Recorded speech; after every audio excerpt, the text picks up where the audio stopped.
Amén. Dios les bendiga, hermanos. Gracias por estar pendientes. Es un privilegio poder salir nuevamente por este medio a las diferentes casas, a los diferentes hermanos que nos sintonizan, que escuchan y que nos ven. Gracias. Es un privilegio entonces poder platicar con ustedes. Hemos estado abordando una serie de temas, por más decirlo, interesantes. Hoy en la mañana yo por Montejericín envié un texto bíblico que es Esther 4:14. Este periodo de Esther está comprendido en los 70 años de cautiverio. Fueron periodos de grande adversidad. Recuérdense que hay cuatro periodos que Dios le muestra a Daniel cuál serían. Los primeros en dominar son los babilonios, luego los medos persas, luego los griegos y por último los romanos. Pareciera ser que esto no tiene nada que ver con nosotros, porque todos nosotros vemos esto con mentalidad de tipo histórico, pero esto tiene un sentido actual. Recuerde que la escritura es de ayer, de hoy y de siempre. Así dice Hebreos capítulo 13, verso 8. Entonces, yo les ponía ahí un recordatorio a todos. Todos hemos sido creados para un tiempo específico.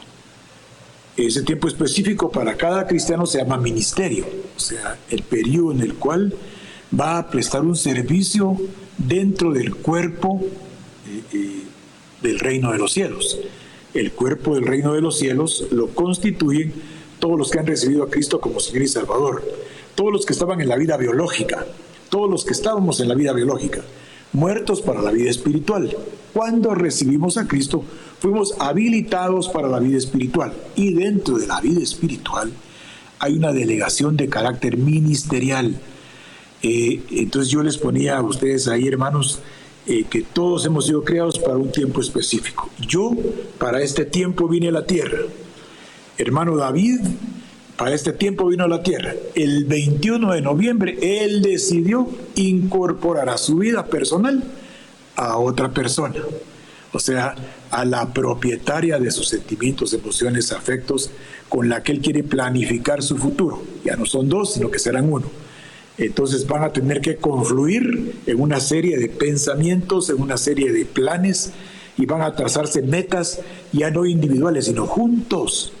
Si David, el 21 de noviembre, él sigue con su vida personal al estilo de soltero, entonces va a friccionarse y va continuamente a estar en desacuerdos. Entonces, cuando hay desacuerdos, se pierde la meta. Es más, ni hay propósito, no hay objetivo. Entonces, estoy poniendo este ejemplo porque es un acontecimiento que se avecina en la vida de un hermano que nosotros todos conocemos. Entonces el 21, él contrae nupcias con Marjorie, entonces ellos ya definen juntos una forma de conducirse, van tras una meta. ¿Qué tiene que ver eso con nosotros los cristianos? Es un ejemplo, es una alegoría, es una analogía la que estoy mencionando. Nosotros cuando estábamos en el mundo biológico, el mundo natural, podríamos tener planes de orden natural, una profesión, una casa, adquirir bienes materiales, mejorar la condición académica, aprender idiomas, en fin. Esto es una capacitación a nivel alma, a nivel intelecto, para funcionar dentro del ámbito terreno. Entre mejores son sus expectativas de aprovisionamiento académico, mejores condiciones se esperan en el futuro, en el orden secular. Ahora, regreso. Cuando yo recibí a Cristo como Señor y Salvador, yo estaba muerto en delitos y pecados. Efesios capítulo 2, verso 1. Cuando Cristo Jesús llegó a mi vida, es porque un plan eterno se cumplió en mí. Entonces, fui creado espiritualmente para un tiempo específico. Este tiempo específico en la vida espiritual se llama ministerio. Gloria a Dios, puse yo aquí, por todos aquellos que de alguna manera ya tenemos alguna identidad de carácter espiritual y ahí nos movemos, ahí nos desarrollamos y ahí servimos.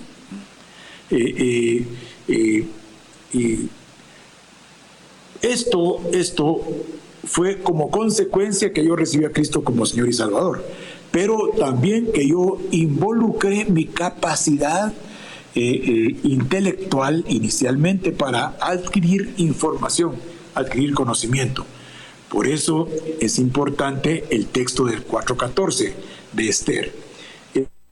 Esther se dejó guiar por un hombre que tenía un parentesco con ella, ese parentesco que ella tenía, y este hombre la instruyó. Esa instrucción la llevó hacia la meta que Mardoqueo tenía para ella. Entonces, dicen muchos estudiosos que Mardoqueo es una figura del Espíritu Santo. Ella estuvo atenta, ella estuvo pendiente a la instrucción, siguió las instrucciones y alcanzó grandes beneficios para todo un pueblo.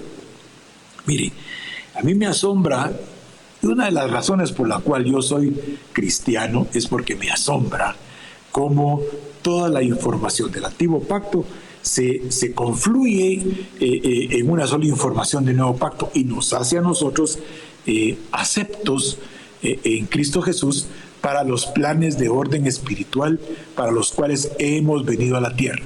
Probablemente usted pensará que no tiene absolutamente nada que ver la vida de Esther en nuestras vidas, pero esa vida de Esther nos está mostrando que cuando nosotros nos dejamos instruir, cuando nos plegamos a la instrucción, cuando la enseñanza se convierte en nosotros en una forma que adquirimos para prestar servicios en un ministerio que tengamos, los beneficios van a ser gloriosos. Entonces el 4:14, Mardoqueo de Esther, Mardoqueo le dice a Esther. Bueno, si quieren lo leeremos, vamos a Esther. Esther, está Esdras, está Nehemías, luego está Esther. En el capítulo 4 ya está Esther dentro del palacio, ya está Esther formando parte de las concubinas del rey Artajerjes. Este era medo-perso. Estos medos persas era un imperio de la época.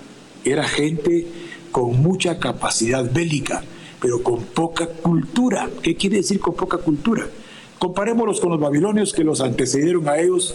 Los babilonios se llevan a Jerusalén, a todo Jerusalén. Una parte de los ciudadanos de Jerusalén se la llevan para Babilonia. Los cautivan, se los llevan y dicen los babilonios: busquen por favor, estoy hablando de Daniel, muchachos de buen parecer, que estén a nivel de la realeza, que sean capaces de aprender información, de aprender nuestro idioma y de involucrarse en nuestra forma de pensar. La idea era excelente. Estaban atrayendo gente con gran capacidad intelectual y conocimiento de la cultura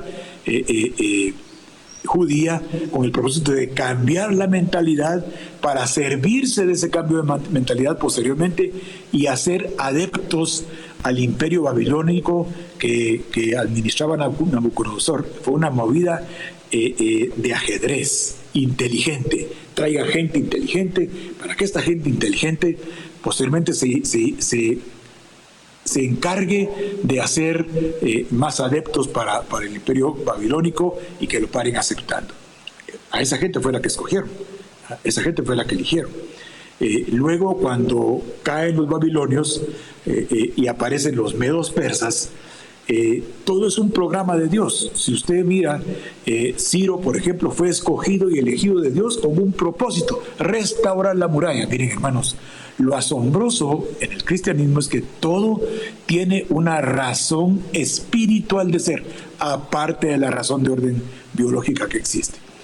Fíjese que en el capítulo 4, entonces ya está prácticamente Esther dentro del templo, se levanta un edicto con el propósito de exterminar a todos los judíos que estaban cautivos en las 120 ciudades babilónicas, debían de ser destruidos, debían de morir. Pero Esther estaba cumpliendo una función ministerial dentro del palacio.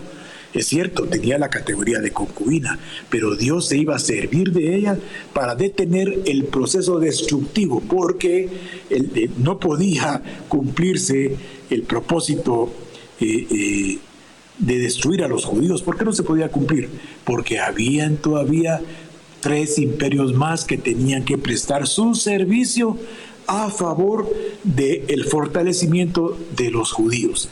Estoy hablando de los judíos porque aparte son el pueblo judío viene de Judá, se involucra a Benjamín, pero las 10 tribus restantes es lo que estaba en Israel. O sea, Israel, tribu del norte, Jerusalén, tribu del sur, cautivos en Babilonia. Muy bien, sigamos.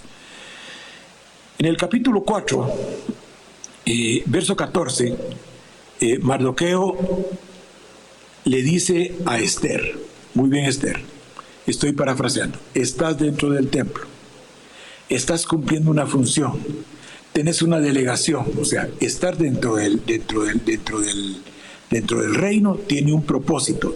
Y mire lo que le dice en el 4:14, porque si callas absolutamente en este tiempo, le dice Mardoqueo ¿cómo se llama? A Esther.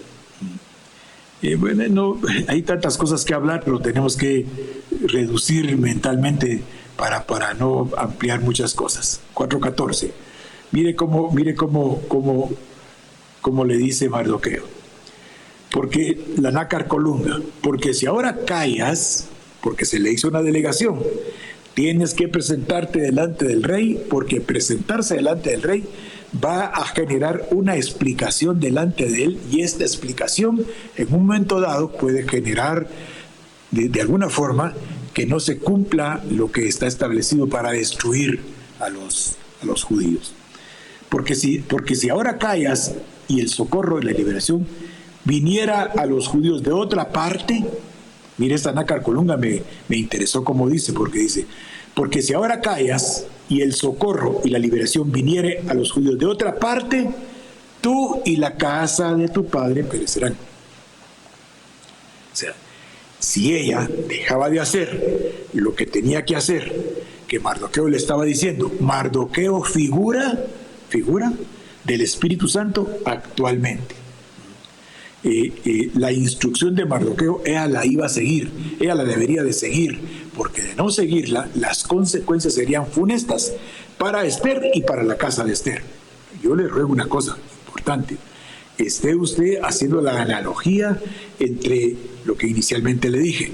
Recuerde que la instrucción que dan los ministros para todas aquellas personas que han sido escogidas, que han sido elegidas. Recuerde, no me eligieron ustedes a mí, no me escogieron ustedes a mí, yo los he elegido, yo los he escogido porque tienen una función ministerial sobre la tierra.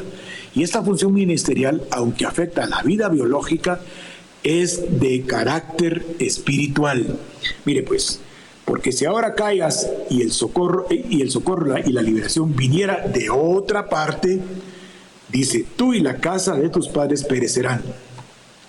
Y mire lo que se abre interrogación. Y quién sabe si no es precisamente para un tiempo como este, para el que tú has llegado a ser cristiano. Miren, hermanos, es increíble cómo cuando la instrucción cobra vida dentro de nosotros, los beneficios que se pueden provocar son de carácter impresionante. Hay 2 clases de vida, una vida que es una vida biológica y una vida que es biológica, quiere decir que la persona nace, crece, se reproduce y acto seguido muere. Pero en la vida Zoe, en la vida espiritual, se nace 2 veces. Se nace una vez biológicamente, luego se nace espiritualmente. Luego se reproduce espiritualmente el ministro o el cristiano cuando pone a funcionar la delegación de las bendiciones espirituales de los lugares celestiales que un día le dieron. Y lo glorioso, hagamos una cosa, dejemos a Esther ahí y usted se encarga de involucrarse en el conocimiento de Esther. Vamos al capítulo 5 del Evangelio de Juan. capítulo 5 del Evangelio de Juan, vamos a ver el verso 25. Capítulo 5 del Evangelio de Juan, vamos a ver el verso 25. Quiero mostrarle cómo hay dos tipos de vida. Una vida de carácter biológico y una vida de carácter espiritual en la misma persona. O sea, dentro de mí hay prácticamente dos vidas. Un hombre interior a la imagen y semejanza de Dios y un hombre exterior a la imagen y semejanza del Adán caído. Entonces la batalla se entabla ahí con gran fuerza, porque el hombre interior con la imagen y semejanza de Dios en mí, el representante se llama Espíritu Santo. Él es el representante. Escuche, el representante del ser espiritual que está dentro de mí se llama Espíritu Santo. Cuando yo me resisto a la instrucción del Espíritu Santo, lo que estoy haciendo es resistiéndome al desarrollo del hombre interior. Entonces, el hombre interior va creciendo paulatinamente en el entendido que se plegue a la instrucción espiritual. Por eso todas las personas que hemos recibido a Cristo estamos bajo instructores, estamos bajo capacitadores, estamos, no que estemos abajo, cuando digo abajo no quiere decir que nos están poniendo una obligación encima, no. Me refiero a que Dios fluye a través de un grupo ministerial, de 5 ministerios, para que las personas que han sido elegidas y escogidas por Dios tengan la capacidad de identificar dentro de ellos, con la ayuda del Espíritu Santo, para qué estamos sobre la tierra. No estamos para entretenernos, ¿verdad? Ni estamos para pasarla bien o pasarla mal o pasarla regular. Cuando nosotros identificamos por la palabra, con la ayuda del Espíritu Santo, para qué somos llamados, para qué somos escogidos, cobra sentido la existencia. Miremos el 5:25. De cierto les digo, vendrá la hora, y ahora es, cuando los muertos oirán la voz del Hijo de Dios, y los que oyeren esa voz vivirán. Esa palabra vivirán que hay ahí es la palabra Zao, Z-A-O, o la palabra Zoe, Z-O-E. Esta palabra quiere decir viviente. Viviente. Viviente es alguien que se encuentra continuamente en la presencia de Dios. Por ejemplo, en el capítulo 5, verso 6, vamos al capítulo 5, verso 6 de Apocalipsis.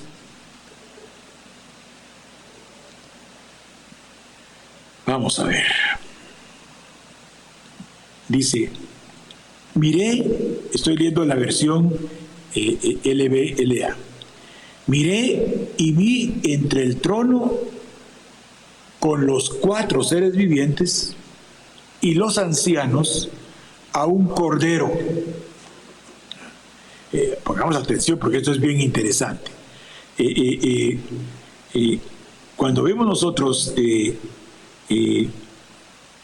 el capítulo 4 también de Apocalipsis, el verso 6 dice, delante del trono había como un mar transparente semejante al cristal, y en medio del trono y alrededor del trono 4 seres vivientes llenos de ojos por delante y por atrás. Estos vivientes son los Zao. Esos son seres que están representando, y en esto hay unanimidad de criterio, le cuento. Hay unanimidad de criterio. Estos seres vivientes están representando a todos los vivientes que han recibido a Cristo como Señor y Salvador. A los que antes biológicamente perecían físicamente y creyeron en Cristo Jesús, y ahora ya no perecemos. Ahora ya no morimos. No morimos porque Cristo Jesús, porque la paga del pecado es la muerte. Cristo Jesús pagó por el pecado. El pecado lo llevó a la cruz. Él fue a la cruz voluntariamente para cancelar el pecado. El pecado mató al Cordero, pero Dios, por el Espíritu Santo, vivificó al Cordero, le dio vida al Cordero. Y cuando el Cordero regresa a la vida, ya no regresa en el hombre natural que somos, sino que regresa en un hombre espiritual que tiene una capacidad gloriosa de no sujetarse a ninguna ley física sobre la tierra, Por eso cuando los discípulos estaban encerrados, atemorizados, él atravesó sin tocar la puerta, sin abrir la puerta, él atravesó las paredes y se puso entre ellos, porque él ya no se regía a las leyes naturales. Esto nos da un mensaje que el ser espiritual no se rige a las leyes físicas, no se rige a las leyes económicas, no se rige a las leyes de ningún tipo de orden natural, de orden terreno, de orden perecedero, de orden humano. El hombre espiritual está sobre todas esas circunstancias. Por eso cuando dice que Dios es nuestro pastor, que nada nos falta, es porque el que está con Dios está carente de fracasos de orden inclusive humano. El asunto es que, como muchas veces no hemos entendido cuál es nuestra función, miren pues hermanos, les voy a poner un ejemplo. Es como que a usted Dios lo levantó como un médico espiritual. O sea, Dios lo levantó a usted para que por la palabra del consejo que usted da, usted pueda sacar a las personas de los problemas emocionales que tienen interiormente. Pero resulta que usted no se ha enterado que la palabra que usted tiene tal autoridad que minimiza, que arranca, que derriba, que derrota, que destruye todo argumento perecedero humano. Y cuando la persona oye lo que usted dice, que viene de la Escritura, entonces las personas se sienten consoladas, se sienten animadas, se sienten edificadas. No sé si me estoy explicando, creo que sí. Entonces, todos los seres que hemos recibido a Cristo como Señor y Salvador somos espirituales, igual que los seres vivientes que están en la presencia de Dios tienen carácter espiritual. Cuando nosotros recibimos a Cristo, ya no morimos. Cristo resucitó y todos los que estamos incorporados al cuerpo de Cristo no moriremos jamás. ¿Por qué no moriremos? Porque Cristo Jesús ya pagó por todos aquellos que éramos pecadores, todos aquellos que estábamos involucrados en el plan Cronos, todos los que estábamos en el tiempo. Cuando creímos en Cristo pasamos al plan Kairos, al plan de Dios, al plan de carácter eterno. Pero por supuesto todos tenemos que cumplir una función dentro de el cuerpo de Cristo. Entonces, repetimos, en el verso 5:25 de Juan dice: llegará el día, y ahora es, cuando los que estaban muertos, o sea, no pertenecían al mundo espiritual, los que estaban muertos en delitos y en pecados, que no pertenecían al pueblo de Dios, al recibir a Cristo, yo recibo a Cristo como el camino, como la verdad, como la vida que necesito. Y no recibo toda la vida pasada, me arrepiento de la vida pasada. He aquí, esta criatura es hecha nueva. Todas las cosas que antes le provocaban ahí problema y todas las cosas que lo hacían depender de las circunstancias terrenas pasan a un plano inferior. La idea de esto es que a través de la palabra nos estemos afirmando, sabiendo que estamos crucificados juntamente con Cristo en las cosas terrenas, porque lo que crucificó a Cristo fueron las cosas terrenas, las cosas perecederas. Lo que crucificó a Cristo fue el involucramiento con el pecado que surge en el huerto del Edén. Pero cuando nosotros reconocemos a Cristo como Señor y Salvador, estamos reconociendo que un tiempo éramos hombres naturales al estilo del Adán caído, pero que ahora Dios nos ha hecho hombres espirituales al estilo, perdone la palabra estilo, pero a la manera de ser de Cristo Jesús, que es nuestro Adán, que es el que ha resucitado para que la vida pasada quede cancelada. Fíjese que quiero que veamos algo importante. Vamos a ver unos versos en Mateo capítulo 10, verso 39. Mateo 10, verso 39. Mateo 10, verso 39. ¿Qué pasó con Esther?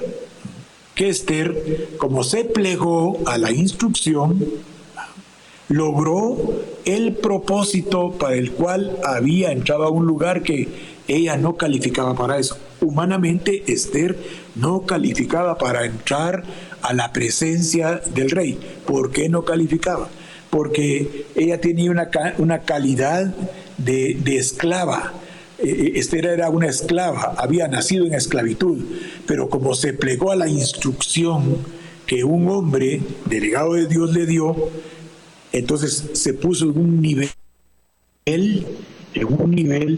económico, social y hasta político y cultural que no le competía, pero es que ella era un elemento de Dios con un propósito a corto, a mediano y a largo plazo. Veamos lo que estamos diciendo en Mateo 10, capítulo 10, Mateo capítulo 10, verso 39. Mire lo que dice ahí.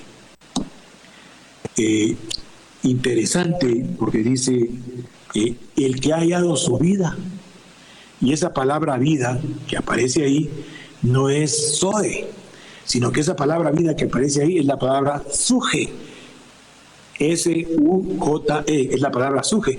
Esa palabra quiere decir alma racional, quiere decir la persona humana que vive con sus capacidades de orden intelectual. Tenía yo por aquí algo, mire pues, aquí lo encontré. Dice, el que haya su vida, está diciendo, el que entiende su disposición mental, su capacidad intelectual, así está diciendo, el que haya su vida, porque la palabra es suje, y la palabra suje quiere decir alma viviente, alma racional, disposición mental. Entonces dice, el que haya su capacidad intelectual, el que es consciente de los niveles que puede alcanzar académicamente o en cualquier área secular, el que está consciente de eso, porque el que haya su vida la pierde, y el que perdiere su vida por causa de mí la hallará. Mire qué interesante, porque ahora entonces yo entiendo, si yo encuentro mi vida racional, mi disposición mental, mi capacidad de aprendizaje y me esfuerzo en esto, voy a perder mi vida racional, mi vida intelectual no me llevan al mundo espiritual. El que hallare su vida la perderá. O sea, si yo entiendo para qué soy capaz humanamente, entiendo mi calidad de aprendizaje, entiendo que puedo desarrollar una función secular que me genera ingresos. Si yo soy capaz, por mi habilidad mental, de poderme incorporar a una función de tipo secular, dice, el que haya su vida la perderá. Lógicamente, porque permítanme decir lógicamente, porque no es el mundo espiritual. No es el mundo espiritual, es el mundo perecedero. No es como el 5:25 de Juan. El que haya la vida espiritual vivirá. ¿Por qué vivirá? Porque va a depender entonces de la instrucción de la palabra a través de los ministros y con la ayuda del Espíritu Santo. Quiero que veamos otro verso. Veamos Mateo 7:14. Aquí cerca está. Mateo capítulo 7, verso 14. ¿Por qué estamos viendo esto? Porque creo que tenemos que tener conciencia dentro de nosotros, que tenemos que desarrollar el ministerio para el cual Dios nos ha llamado. Por ejemplo, en este tiempo difícil que estamos viviendo, que según tengo entendido en octubre va a pasar, porque se va a abrir todo, siempre siga con las medidas pertinentes ya conocidas. Siga con las medidas pertinentes ya conocidas, porque yo le dije a usted que septiembre y octubre iban a ser meses cruciales. Se incorpora la dificultad de existencia cuando se abren todos los sistemas de relación humana, entonces se va a triplicar el caso. Y probablemente, sin el ánimo de ser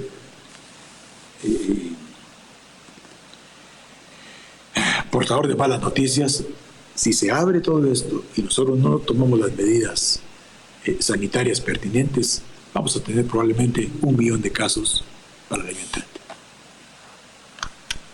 O sea, así como estamos viendo en otros países las grandes cantidades de mortandad que ha habido, se va a incrementar la morbilidad y va a haber una gran mortandad. Tengamos nosotros entonces presente que ya no sigue el estado de calamidad. Que se abran todas las funciones nacionales no quiere decir que el virus se haya ido para la luna. Sigue vigente y como se va a abrir todo, entonces se va a trasladar no solo al flush que sale por la boca, sino que va a andar en el aire. Es otra cosa del tipo médico. Mire lo que dice el 7:14. Porque estrecha es la puerta y angosto el camino que lleva a la vida. Esa vida es la palabra Zoe. Esa vida, porque estrecho es el camino y angosta es la puerta que lleva a la vida Zoe, es viviente. Quiere decir entonces que cuando nosotros, recuerda lo que leímos allá en el 10:39, ¿verdad? El que haya su vida, la perderá. El que haya su vida, la perderá. Su vida natural, su vida biológica, su capacidad racional, su disposición mental. El que haya eso, pierde su vida. Es cierto, va a tener, va a ser la parábola aquella de alma, regocíjate, descansa, multiplica la capacidad de acumulación de los hilos, porque todo lo que has acumulado ya no cabe en los que tienes, entonces multiplica los saldos más grandes. Y le dijeron, esta noche vienen a pedir tu vida, y lo que has acumulado, ¿de quién será? Esta persona, su disposición mental, su capacidad intelectual, su alma racional, lo hizo adquirir muchos bienes, y eso lo hizo perder su vida. Pensó, creyó, se acomodó, que teniendo materialmente lo que tenía, eso le daba la ventaja y la gran capacidad de prolongar la existencia. La única manera de prolongar la existencia es cuando entendemos que la puerta es estrecha, la entrada es angosta, el camino que lleva a la vida Zoe, es dificultoso. Recuerde que no tenemos batalla, no tenemos lucha contra carne y sangre. La batalla y la lucha de todos aquellos que hemos recibido a Cristo y estamos desprendiéndonos del mundo natural es que tenemos mucha afinidad, tenemos mucha similitud a las cosas que perecen. Estamos dispuestos a entender. Entonces el verso que dice, tan fácil que es entender lo que dice, porque el principio de todo mal, el principio de todo mal es el amor. O sea, la dependencia, el involucrar mi vida suje, mi vida racional, mi vida intelectual, mi capacidad de funcionalidad dentro del mundo secular. Si yo me apoyo en el dinero y le pongo todas mis dedicaciones, entonces dice el principio de todo mal es el amor al dinero. Al dinero. Es increíble, ¿verdad, hermano? Pero dicen que Dios es el dueño del oro y de la plata, pero nosotros nos esforzamos por con nuestras propias fuerzas alcanzarlo. Quiero leer Mateo 7:14. Porque estrecha,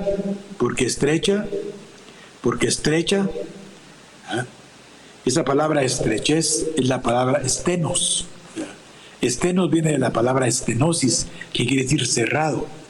Por eso, cuando hay problemas en el corazón de disminución de la luz de los vasos arteriales del corazón, que se llaman coronarios, entonces se introduce por medio de un aparato especial, se introduce un estén. Cuando se suelta, el estén se abre. O sea, mire qué interesante.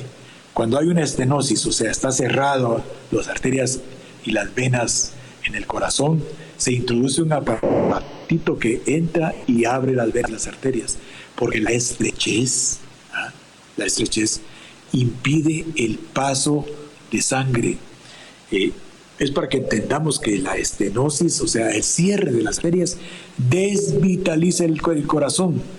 Cualquier órgano que tenga estenosado, tenga cerrado el flujo de sangre, empieza a tener hormigueos, empieza a tener edema o hinchazón de los miembros inferiores. Entonces dice, porque estrecha, o sea, si es estrecho es difícil, pero el Espíritu Santo es capaz de expander la puerta para que nosotros podamos entrar con toda libertad, con su ayuda, con la ayuda del Espíritu Santo, por supuesto, y apoyados en la palabra podemos entrar a cualquier interioridad que Dios quiera darnos a conocer. Por ejemplo, en el capítulo 4, verso 14 de Hebreos, dice que tenemos un gran sumo sacerdote.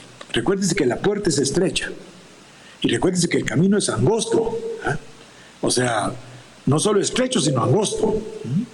Quiere decir que estrecho está estenosado, está cerrado.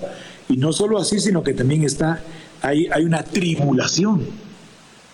Porque la palabra angosto es la palabra slibo, quiere decir tribulación, quiere decir angustia. O sea, eso nos da a entender que es sumamente difícil conseguir la experiencia de la vida espiritual cuando no tenemos una fe que tenga unas características interesantes que yo me encontré. Fíjese que la fe es una convicción innata, o sea, una convicción innata. Innata quiere decir que está dentro de nuestra naturaleza, es una convicción innata. Innata es que está dentro de nuestra naturaleza humana. Dice, convicción innata, una percepción de la verdad que trasciende a la razón. O sea, es una convicción innata, ¿eh? Es una percepción de la verdad que trasciende a la razón. Quiere decir que la fe la entendemos primeramente en el ámbito natural, en el ámbito humano. La fe es una percepción innata, o sea, está ahí adentro. La fe es una convicción innata, una percepción innata que empieza a crecer ahí adentro y me hace con tal poder de percibir la verdad que trasciende a la razón. O sea, quiere decir, pasa más allá de la razón. La palabra trascender quiere decir superar con creces. Quiere decir algo que yo tengo como una verdad absoluta, que aunque la razón me diga que no se puede obtener, que no se puede alcanzar, la convicción trascendental que se convierte en innata, porque el Espíritu Santo así lo hace dentro de mí, me hace creer, me hace confiar. Por eso la fe es certeza, convicción, obediencia, fidelidad, confiar y creer. ¿Por qué le estoy mencionando esto? Porque si la puerta es estrecha y el camino es angosto, entonces está difícil entrar. Y dice ahí todavía, y pocos son las que la hallan. En cambio, se recuerda ya en Mateo 10:39, todo el mundo la halla. Es fácil de hallar, es fácil de encontrar, porque es un ejercicio de carácter mental, es un ejercicio de carácter aprendizaje, es un ejercicio que tiene un carácter de orden secular, fácil se halla. Pero la vida espiritual, la vida Zoe, es estrecho el camino, es angosto el camino, es estrecha la puerta, es angosto el camino, y pocos la hallan. En el 10:39, el que haya esa vida se aparta más de Dios. En cambio aquí los que encuentran y entienden que tenemos que ejercitarnos por el ejercicio del ministerio. Eso en concreto es lo que yo quiero transmitir. Esther desarrolló el ministerio que Mardoqueo, figura del Espíritu Santo, le dio. Y le dijo Mardoqueo a Esther, Esther, es necesario que cumplas con las funciones por las cuales has venido. Y si tú no cumples con esas funciones, tienes que entender que vendrá un auxilio de otra parte. Pero entiende esto, toda tu familia, por tu cobardía de no seguir la instrucción, perecerá. Ahora, ¿qué nos quiere decir esto a nosotros? Dios nos instruye a través de la Escritura. Empecemos a involucrarnos en el ministerio. Fíjese, hermano, que dice que Cristo Jesús, o sea, el Mesías, vino a su casa, a la casa de Judá, y su casa de Judá, y la casa de Judá no lo recibió. Pero hoy el Espíritu Santo viene a la casa de Cristo, que es usted y soy yo, y nos estamos muy, así como, reservando el derecho de admisión. Por eso es estrecho, por eso es estrecho, por eso también es angosto el camino que lleva a la vida eterna. Hermanos, hay una serie de cosas que yo quisiera seguirle compartiendo a usted, pero el tiempo ya nos avanzó y yo creo que ya no es tiempo de seguir hablando. Retomemos esto. Recuerde que usted y yo nos exponemos a la instrucción para funcionar en el mundo espiritual. La función en el mundo espiritual es consecuencia de una bendición, ¿ah?, de una bendición que se generó en los lugares celestiales en Cristo Jesús. Recuerde que el que está en Cristo, nueva criatura, es todo lo pasado hasta ahora queda cancelado. Hay una delegación de parte de Dios para cumplir una función sobre la tierra. Por eso Dios envía apóstoles, profetas, evangelistas, pastores y maestros para despertar en nosotros la inquietud de ir, aunque sea la puerta angosta, aunque sea el camino estrecho, pero el que haya esa vida espiritual vivirá eternamente y para siempre, mientras que el alma racional vive afanada. Veamos Lucas 12:22 solo para hablar un poquito de esa alma que todos tenemos, Veamos el 12:22. Jesús hablando con sus discípulos, y dijo a sus discípulos: por tanto les digo, tendríamos que leer los versos anteriores, pero y dijo a sus discípulos: por tanto les digo, no estén afanosos de sus vidas.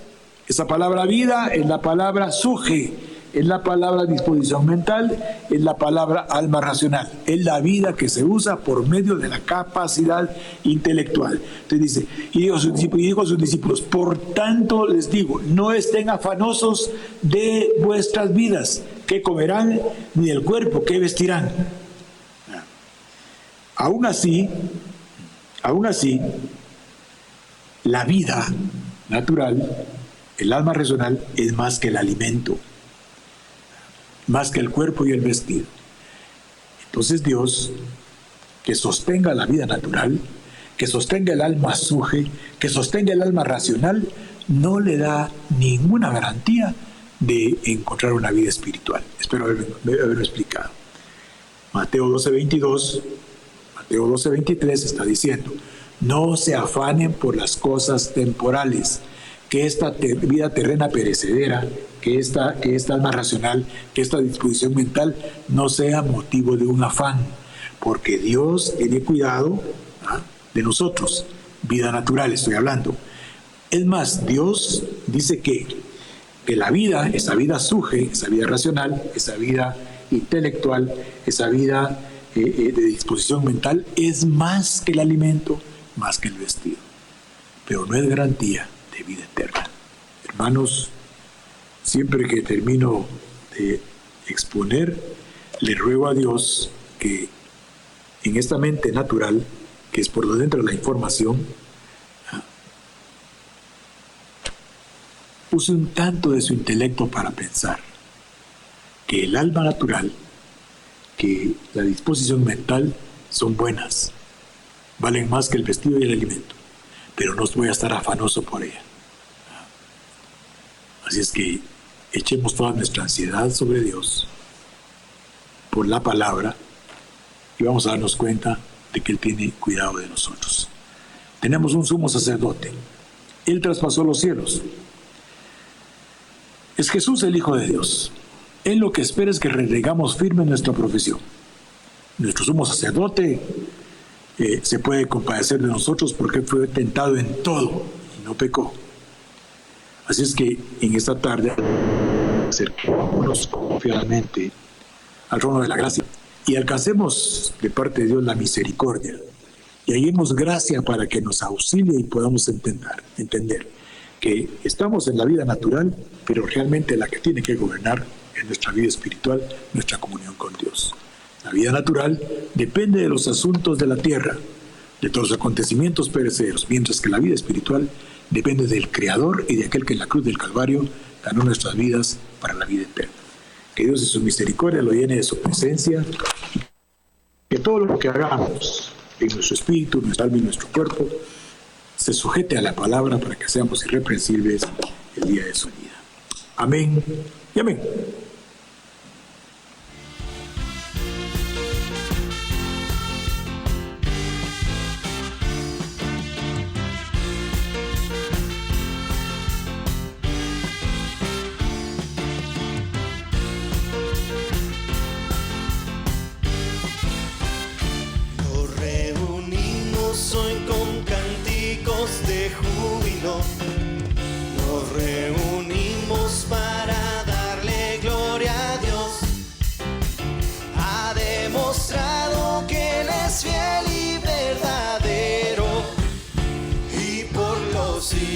en los siglos vivirá.